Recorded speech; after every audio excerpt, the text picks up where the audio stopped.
Hello friends, welcome to a new video. इस वीडियो में मैं आपको ईवीएस का आपका जो ये वीडियो नंबर 3 होने वाला है। इसके पहले हमने 2 वीडियो कर लिया है। वो इंट्रोडक्शन वीडियो था और बहुत इंपॉर्टेंट एक वीडियो है आपका मिनरल्स का, कि कौन सा मिनरल्स कहाँ पे पाया जाता है। तो वो आपका इंपॉर्टेंट है क्योंकि वहाँ से ऑब्जेक्टिव बनेगा। तो आप प्लेलिस्ट में जाके देख सकते हो या फिर आप सर्च कर सकते हो इंट्रोडक्शन ऑफ झारखंड ईवीएस पायरोमियाज। ठीक है, आज हमने इस वीडियो में इकोसिस्टम देखेंगे। बहुत सारे इकोसिस्टम झारखंड के हैं। उस यहाँ से 5 नंबर का क्वेश्चन कंफर्म एक बनेगा, या तो आपको फॉरेस्ट इकोसिस्टम दे दे, या फिर तो आपको ग्रासलैंड इकोसिस्टम दे दे, या फिर तो आपको वेटलैंड इकोसिस्टम दे दे। 3 इकोसिस्टम पढ़ना है, सारा का सारा इंपॉर्टेंट है। तो देखते हैं। देखो, झारखंड जो है हमारा, ये आपका फॉरेस्ट के लिए ही जाना जाता है, क्योंकि ये देखो इसका झारखंड, ये जो नेम है, खंड का मतलब होता है टुकड़ा, और झाड़ झाड़ जंगल को ही बोलते हैं। तो ये जंगल का एक टुकड़ा ही हम लोग का झारखंड है। Jharkhand is known as the land of forest and has many forest ecosystem. It is rich in biodiversity and plays a significant role in the state's economy. तो इसका जो फॉरेस्ट है ये बहुत ज़्यादा इसको बायोडाइवर्सिटी में ये रिच है, और बहुत ज़्यादा इसको हेल्प भी करता है इसके इकोनॉमी में। ठीक है, बहुत ही इजी वे में लैंग्वेज में आपका नोट्स है। मैं इसको टेलीग्राम में भी शेयर कर दूंगी। ठीक है, इसके अच्छे से आप याद कर लें। इसका जो फॉरेस्ट एरिया है वो कितना है? Jharkhand forest cover 23,605 square kilometre, मतलब कि 23,605 किलोमीटर स्क्वायर में झारखंड का पूरा फॉरेस्ट है, which is about 29.61% of states total area. मतलब कि 100% का जितना भी एरिया है उसमें से आप मान लोगे कि 30% इसका जो है उसको फॉरेस्ट ही है। मतलब 70% में आपका बाकी लैंड है, बाकी सारी चीज़ें। 30% जो झारखंड का एरिया है वो आपका फॉरेस्ट में है। प्रोटेक्टिव फॉरेस्ट क्या होता है? 82% of Jharkhand forest are protective forest, while 17.5% are reserve forest. ठीक है, इसके बाद देखो रिजर्व मतलब क्या, कि वो किसी मतलब कि आदमी लोगों का खरीदा हुआ है, या फिर बोल सकते हैं कि उन लोगों का रिजर्व है। फ्लोरा एंड फौना क्या है? Jharkhand flora includes dry and deciduous trees, plants and flowers as well as evergreen and semi-evergreen forest. The state's fauna includes a variety of species. वही बता रहा है क्या, कि कैसे फ्लावर्स कैसे प्लांट्स है। It is noteworthy that Jharkhand contain 2 major types of forest. उष्णकटिबंधीय यहाँ पे होता है, जिसको ट्रॉपिकल जोन ड्राई फॉरेस्ट बोलते हैं, ट्रॉपिकल जोन वेट फॉरेस्ट है ना। ये आपका शुष्क उष्णकटिबंधीय, और ये आपका आर्द्र उष्णकटिबंधीय यहाँ पे होता है। ठीक है, और आपका जो है among the important trees in Jharkhand are sal, bamboo, जो ये सब आपका इम्पोर्टेंट है, कि है ना, कि साल, बम्बू, मैंगो, जैकफ्रूट, केंदू, गंभार, जामुन, महुआ, शीशम एंड सागवान, ये सब जो है आपके इम्पोर्टेंट ट्रीज है। रिवर्स का भी है, तो वो रिवर्स का हम लोग अगली वीडियो में देखेंगे। चलो आप देखते हैं सारंदा फॉरेस्ट। सारंदा फॉरेस्ट ये हमारे झारखंड के लिए बहुत ही प्राइड है। ये प्राइड वाली बात है, क्योंकि सारंदा फॉरेस्ट ये एशिया का सबसे बड़ा फॉरेस्ट है। पूरे एशिया कॉन्टिनेंट का सबसे बड़ा जो फॉरेस्ट है वो आपका सारंदा फॉरेस्ट है, और वो हमारे झारखंड में है। तो प्राइड की बात हुई ना। It is located in Jharkhand. This dense forest is considered Asia's largest साल फॉरेस्ट। मतलब क्या, कि इसमें साल का जो ट्री होता है ज़्यादा मिलता है। The forest covers 820 kilometre square and is known for its dense canopy of sal trees. It's also home to a variety of flora and fauna, including endangered species like the flying lizard. इससे बहुत सारे आपके endangered species भी पाए जाते हैं। तो ये आपका था फॉरेस्ट इकोसिस्टम। ठीक है, समझने में कोई भी दिक्कत हो तो आप मुझे कमेंट में पूछ सकते हैं। इसके बाद है आपका ग्रासलैंड इकोसिस्टम। ग्रासलैंड इकोसिस्टम भी आपका इंपॉर्टेंट है, ये भी आपके एग्जाम में आ सकता है। तो देखो, ग्रासलैंड इकोसिस्टम 4-5 तरह का होता है। देखो, 2 तरह का होता है इकोसिस्टम। एक आपका एक्वेटिक होता है, एक आपका टेरेस्ट्रियल होता है। ठीक है, तो टेरेस्ट्रियल जो आपका लैंड पे है वो आपका इकोसिस्टम, वो जो लैंड पे है वो आपका टेरेस्ट्रियल होगा, जो आपका वाटर में है वो आपका एक्वेटिक होगा, है ना। तो जो ग्रासलैंड इकोसिस्टम है ये तो आपका लैंड पे ही होगा, तो इसको हम टेरेस्ट्रियल इकोसिस्टम बोल सकते हैं। इन विच grasses and herbaceous plants are dominant is referred to the grassland ecosystem। देखो, इसमें क्या है कि ऐसा इकोसिस्टम है जिसमें से आपका ग्रास जो है ज़्यादा होता है, और जो आपका ग्रीन प्लांट्स है वो आपको ज़्यादा डोमिनेट करता है ना। और ये हार्बेसियस प्लांट्स इसमें होते हैं आपके। To reduce the conflict. अच्छा देखो, ये जो आपका कुछ कुछ आपका फंक्शंस बोलेगा या फिर इंपॉर्टेंस बोलेगा ग्रासलैंड इकोसिस्टम का, तो क्या इंपॉर्टेंस है?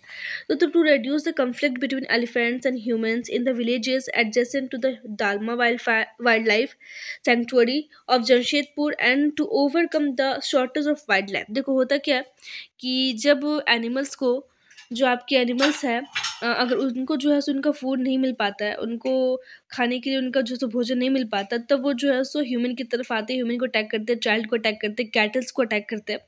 तो इसी चीज़ से बचने के लिए जो है सो ग्रासलैंड इकोसिस्टम स्टार्ट किया गया है कि हम लोग जो है सो ग्रासलैंड इकोसिस्टम बना के एक फूड वेब बना सके, और है सो उन लोगों को फूड प्रोवाइड करवा सके एनिमल्स को, ताकि जो है सो वो लोग विलेज की तरफ ना आए। यही है कि जो है एलिफेंट वगैरह जो आ जाते हैं, क्योंकि उनको फूड नहीं मिल रहा होता है, इसलिए विलेज में आ जाते हैं और अटैक करते हैं। तो ये ग्रासलैंड जो है सो उसी मोटो से किया गया स्टार्ट, जो आपका दालमा वाइल्ड लाइफ में आपका जमशेदपुर में स्टार्ट किया गया, झारखंड में। इसको याद रखिएगा। Grassland will be developed in the forest area so that the animals can be prevented from coming out through it, है ना। फॉरेस्ट एरिया में ही हम लोग बनाएंगे ताकि जो है सो एनिमल्स वहाँ से बाहर ना आए। To strengthen the food chain for vegetarian and non vegetarian animals. देखो, अब ऐसा नहीं है कि सिर्फ वेजिटेरियन के लिए ही होगा, ठीक है। मान लो क्या कि ग्रासलैंड हमने बनाया, तो वहाँ पे जितने भी आपके हार्बोरस एनिमल है वो आप रहेंगे, वो रिसाइड करेंगे और वो खाएंगे। लेकिन जो आपका कार्निवरस एनिमल वो भी वहाँ पर रिसाइड करेंगे, क्योंकि उन लोगों का भोजन भी तो वहीं पे है ना। हार्बोरस एनिमल को वो अपना शिकार बनाएंगे, उस पर वो निर्भर करेंगे, तो दोनों के लिए वहाँ पे आपका फायदा है। In the Dalma sanctuary area that speeds over 194 kilometre square, है ना। ये आपको याद रखना है कि 194 किलोमीटर स्क्वायर दालमा सेंचुरी जो होता है वो आपका फैला हुआ है, और ये आपका जो है सो जमशेदपुर में एट प्रेजेंट। और अभी में जो है सो 10 हेक्टेयर जो है इसका दालमा का, ये अभी यूज हो चुका है और डेवलप्ड हो चुका है, ठीक है, ग्रासलैंड में। आगे देखते हैं। अब कंपोनेंट्स ऑफ ग्रासलैंड इकोसिस्टम क्या है। देखो, जब भी हम लोग इकोसिस्टम पढ़ते हैं तो वहाँ बायोटिक कंपोनेंट और अबायोटिक पड़ता है। तो बायोटिक मतलब कि जो भी आपके जीवित घटक है, जैविक घटक है, वो आपका। अबायोटिक मतलब जो भी आपका अजैविक घटक है वो आपका होगा। तो प्रोड्यूसर्स आता है, तो प्रोड्यूसर्स करने का मतलब जो सबसे पहले प्रोड्यूस करेंगे, है ना। तो in grassland producers are mainly grasses through a few herbs and shrubs also contribute to the primary production of biomass. देखो, प्रोड्यूसर्स का मतलब जो प्रोड्यूस करते हैं ना, जो सबसे पहले फर्स्ट में जो उत्पादक होते हैं, हिंदी में से उत्पादक ही बोलते होंगे, तो वो आपका जो है सो भोजन को उपलब्ध कराते हैं। तो सबसे पहले तो प्लांट है, जितने भी ग्रीन प्लांट है, जितने भी आपके ग्रास है, वही आपका सबसे पहले फर्स्ट प्रोडक्ट हुआ, है ना। तो वो आपका हार्बी प्रोड्यूस हुआ। तो अब ये प्रोड्यूसर्स, ये किसी को खाते नहीं, अपना भोजन खुद बनाते हैं, लेकिन इन लोग पर जो निर्भर रहता है वो आपके कंज्यूमर्स के अंदर आते हैं, जो इस प्रोड्यूसर्स को खाते हैं। अब कंज्यूमर्स भी 3 तरह का होता है। तो यहाँ पे आपको क्या लिखा हुआ है, सबसे पहले तो प्राइमरी कंज्यूमर है। The primary consumers are herbivores feeding directly on grasses such as grazing mammals। देखो, यहाँ पे प्राइमरी कंज्यूमर्स में क्या बोल रहा है कि the primary consumers are herbivorous feeding, क्योंकि ये तो सिर्फ ग्रास खाएगा ना, है ना, ये सिर्फ ग्रीन प्लांट्स खाएंगे, क्योंकि प्रोड्यूसर्स अभी ग्रीन प्लांट्स ही है, वही लोग जनरेट कर रहे हैं। अब आप बोलेंगे क्या कि कोई भी है सो प्राइमरी आपका कार्निवोरस हो सकता है नहीं, या फिर ओमनिवोरस। जो भी आपका प्राइमरी कंज्यूमर होगा वो आपका हार्बिवोरस, क्योंकि वो जो सब प्लांट पे डिपेंड करेगा। Such as grazing mammals. अब मैमल्स के अंदर आपके बहुत सारे आ गए, जैसे कि काउज आ गए, शीप आ गए, डियर आ गए, है ना। ये सारे आपके मैमल्स के अंदर आ जाएंगे, बफलोज आ जाएंगे, ये आपके ग्रेजिंग एनिमल्स है। अगर इंसेक्ट की बात करें तो कुछ इंसेक्ट्स भी आ जाएगा, सब टर्मिट्स भी आ जाएगा, एंड सब मिलीपेडिस आर द प्राइमरी कंज्यूमर्स। ये सब आपके अंदर आ जाएगा, प्राइमरी कंज्यूमर के अंदर आ जाएगा। अब आपका आता है सेकेंडरी कंज्यूमर। तो सेकेंडरी कंज्यूमर क्या हुआ, ये आपका कार्निवोरस हो सकता है। क्यों? क्योंकि जो है सो ये हार्बिवोरस पे डिपेंड करेंगे, जैसे कि स्नेक्स था, सॉरी स्नेक्स बोल रहे हैं, जो ऐसे ये काव है ना, ये सब भी है जो आपका जो भी आपके स्मॉल इंसेक्ट्स है, तो वो सब आपके अगर प्राइमरी कंज्यूमर है तो उन लोगों को जो है सो अदर एनिमल्स खाएंगे, तो आपके कार्निवोरस में आ जाएंगे। These are carnivores that feed on primary consumers animals like foxes, jackals, snakes, frogs। ये सब जो है सो आपके प्राइमरी कंज्यूमर को अपना फूड बनाते हैं, है ना, उन पर अटैक करते हैं। ETC are the carnivorous feeding on the herbivorous, जो हार्बिवोरस को खाते हैं। थर्ड आपका आता है टर्शरी कंज्यूमर। तो this includes animals like hawks which feeds on secondary consumers. तो ये आपके वैसे एनिमल्स आएंगे, जैसे कि हॉक्स के जैसे एनिमल्स आएंगे जो आपके सेकेंडरी कंज्यूमर पर डिपेंड करते हैं, है ना, जो उन लोगों को खाते हैं। चलिए, अब आपका आता है डिकम्पोजर्स। जो कंज्यूमर खत्म हो गया तो अब आता है आपका डिकम्पोजर। तो डिकम्पोजर क्या होता है, this includes bacteria of death and decay, moulds and fungi. तो ये आपका जो भी मरा हुआ है उन सबको ये कंटेन करता है। This bring the minerals back to the soil. और ये सब जो सो डीके होके वापस से अपघटित होकर मिट्टी में मिल जाते हैं, वापस से फिर वहाँ से ये मिनरल्स का काम करते हैं, जहाँ से फिर से आपका जो है प्लांट्स, जो ग्रास वगैरह है वो आपका फिर से क्या बोलते हैं उसको, जनरेट होता है, या फिर बोल सकते हैं कि फिर से उसका उत्पादन होता है, प्रोडक्शन होता है, वापस से ये मिट्टी में मिल जाते हैं, मिनरल्स का काम करते हैं। मतलब एक साइकिल का काम करता है, फूड साइकिल की तरह काम करता है।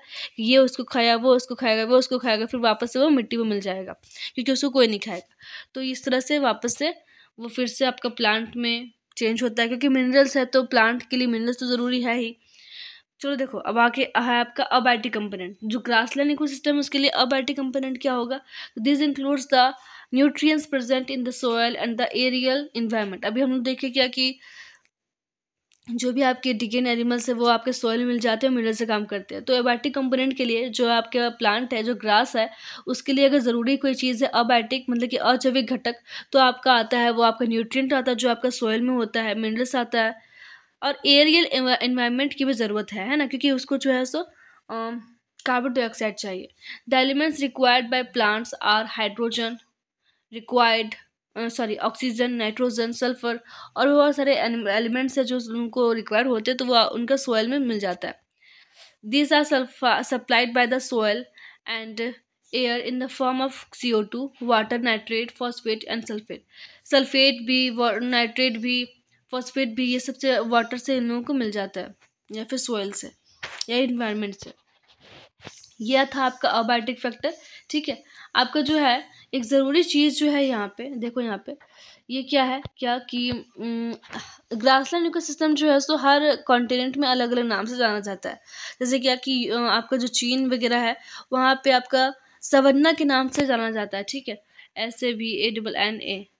तो हर जगह में अलग अलग नाम है, लेकिन हमारे यहाँ स्टेप्स, हमारे यहाँ एशिया कॉन्टिनेंट में इसको स्टेप्स बोलते हैं। कभी कभी सवन्ना बोल देते हैं, लेकिन ज़्यादातर आपका स्टेप्स ही है। तो ग्रासलैंड जो हमारा है इंडिया में, उसको एशिया में उसको हम लोग स्टेप्स बोलते हैं। और जो झारखंड में है वो आपका हाटा ग्रासलैंड लोकेट है इस सिंहभूम में, जो कि आपका स्टेप्स कहलाएगा। ठीक है, तो आपका अगर हाटा देख लेना ऑब्जेक्टिव में कैसा है, लेकिन इसको आप याद रख लो। ठीक है, अब आते हैं हम लोग वेटलैंड्स इकोसिस्टम पे। तो वेटलैंड्स क्या होता है? देखो यहाँ पे आपका नाम है वेटलैंड्स। तो वेट का मतलब गीला होता है, लैंड का मतलब जमीन। इसका मतलब क्या है? हम लोग इससे पहले देखे आपका फॉरेस्ट इकोसिस्टम, जो कि आपका टेरेस्ट्रियल था, है ना, क्योंकि वो लैंड पे है। ग्रास लैंड देखिए वो भी आपका लैंड पे है। लेकिन जो वेटलैंड्स है इसका मतलब सब पानी भी होगा और जमीन भी होगा, मतलब कि एक आपका जो है सॉयल या फिर सरफेस ऑफ ग्राउंड बोल सकते हैं, सरफेस ऑफ लैंड, जो आपका वाटर से कवर हो, मतलब कि पूरी तरह से सिर्फ पानी नहीं हो, उसमें वाटर भी हो और थोड़ा थोड़ा ज़मीन भी हो, है ना, हल्का हल्का पानी हो, मतलब भींगा हुआ हो, ज़मीन भींगा हुआ हो, हल्का हल्का वाटर हो, तो उसको हम लोग वेटलैंड बोलेंगे। जैसे कि मान लो आपका नदी बहता है तो बहुत ज़्यादा गड्ढा नहीं होता नदी में, देखते होंगे आप, तो बहुत ज़्यादा गड्ढा नहीं होता होगा, हल्का गड्ढा होता होगा, तो आपको एक लैंड को कवर किया हुआ, लैंड को भिंगा के रखा हुआ है, तो आपका वेटलैंड इकोसिस्टम में आता है। तो देखो यहाँ पे क्या बोल रहा है, wetlands are those areas where the soil is covered with water और can be present near the ground throughout the year.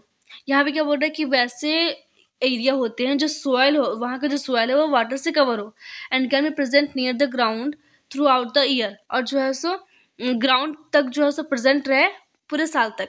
It supports both terrestrial and aquatic species. तो यहाँ पे आपका टेरेस्ट्रियल और एक्वाटिक स्पेसीज दोनों आ जाएगा, दोनों ecosystem इसको बोल सकते हैं। The total number of wetlands identified in Jharkhand was 2436। याद रखना काउंटिंग कि जो झारखंड में वेटलैंड्स की संख्या है वो है आपका 2436 या फिर 2436 बोल सकते हैं। और ये जो आपका एरिया जो कवर करता है 1568.27 स्क्वायर एरिया जो है ये कवर करता है। ठीक है, वेटलैंड जो आपका पूरा झारखंड में। अब अलग अलग वेटलैंड है, अलग अलग का नाम है।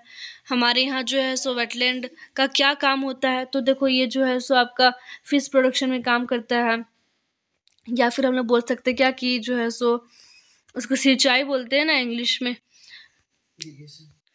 सिंचाई जो हम लोग वाटर सप्लाई करते हैं फील्ड में, इरिगेशन इसको कहते हैं।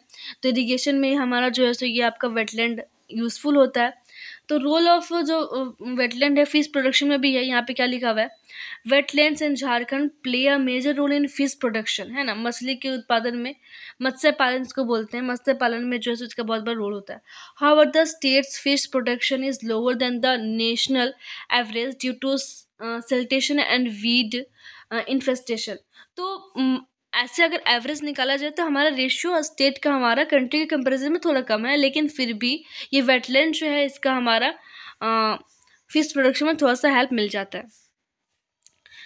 वेटलैंड क्यों ज़रूरी है, अगर आपको क्वेश्चन पूछेगा तो ये वेटलैंड जो है सो आसपास के एटमॉस्फेयर को और आसपास के जो इसके सराउंडिंग में जो भी आपके स्पीशीज़ है उनको प्योर करता है और उन एटमॉस्फेयर को थोड़ा प्योर करता है और उनके इकोसिस्टम को थोड़ा प्योर करता है।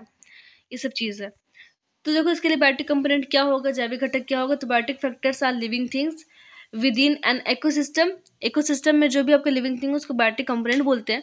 तो वेटलैंड के लिए जो बायोटिक कंपोनेंट होगा वो क्या होगा, तो इसके लिए जो है सो प्लांट्स भी होंगे, क्योंकि वहाँ पे आपका थोड़ा सा वेटलैंड है तो वहाँ पे थोड़ा सा घास फूस भी उग जाएगा। एनिमल्स जो उसमें रहेंगे along with mini bacteria and fungi, क्योंकि बैक्टीरिया भी रहेगा फंगी भी रहेगा, तो वो सब उसके बायोटिक कंपोनेंट होगा। अगर आप चाहें तो इस सबको डिटेल में भी लिख सकते हैं, जिस तरह से हमने ग्रासलैंड में देखा था। अगर मैं सबको लिखती बहुत डिटेल में तो बहुत लंबा आपका नोट्स बन जाता, तो आप उसको खुद से भी डिटेल में कर सकते हो। अब बायोटिक कंपोनेंट क्या हो सकता है, तो it includes the soil, mud और सैंड। जो आपका लैंड है तो वहाँ के जो सोयल है, वहाँ का जो मड है, अब ये नहीं कि सोयल में जो भी आपके बैक्टीरिया है वो सब भी आ जाएगा, क्योंकि हम लोग अबायोटिक बोल रहे हैं तो यहाँ पे सारे आपके नॉन लिविंग थी, मतलब कि अजैविक चीज़ें आएंगी। तो मड में भी तो आपके बहुत सारे इंसेक्ट्स वगैरह होते हैं ना, बैक्टीरिया होते हैं, माइक्रो ऑर्गेनिज्म होते हैं, तो वो सबको इंक्लूड नहीं करना है, ठीक है।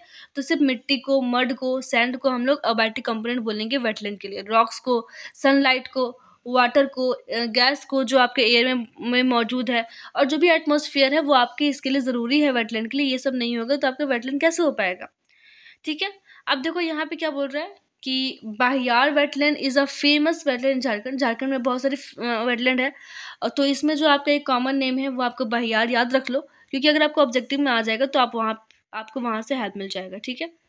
तो इतना ही था आपका इकोसिस्टम, जितना भी था हमने कंप्लीट कर लिया है। इसके बाद जो आपका बचता है, फर्स्ट चैप्टर थोड़ा सा बड़ा है, उसके बाद जो आपका ईवीएस में और भी सारे चैप्टर्स है वो छोटे छोटे हैं। तो क्योंकि इसमें मुझे झारखंड के बारे में डिटेल में पढ़ना है, थोड़ा बड़ा हो रहा है, एक दो वीडियो और आएगा फिर ये चैप्टर कंप्लीट हो जाएगा, ठीक है। ये आपको समझ में आ गया होगा। इसके बाद हम रिवर्स वाला देखेंगे कि झारखंड के इंपॉर्टेंट रिवर्स कौन कौन से है, वहाँ से भी आपके अच्छे क्वेश्चंस बनेंगे, ठीक है। इसमें अगर आपको कुछ भी समझ में नहीं आया तो मुझे कमेंट में बता सकते हैं। और भी अगर सिलेबस के रिगार्डिंग हमको कुछ बोलना है, इंग्लिश के सिलेबस के रिगार्डिंग या फिर और भी सिलेबस के रिगार्डिंग, तो मुझे कमेंट में बता सकते हैं। Thank you.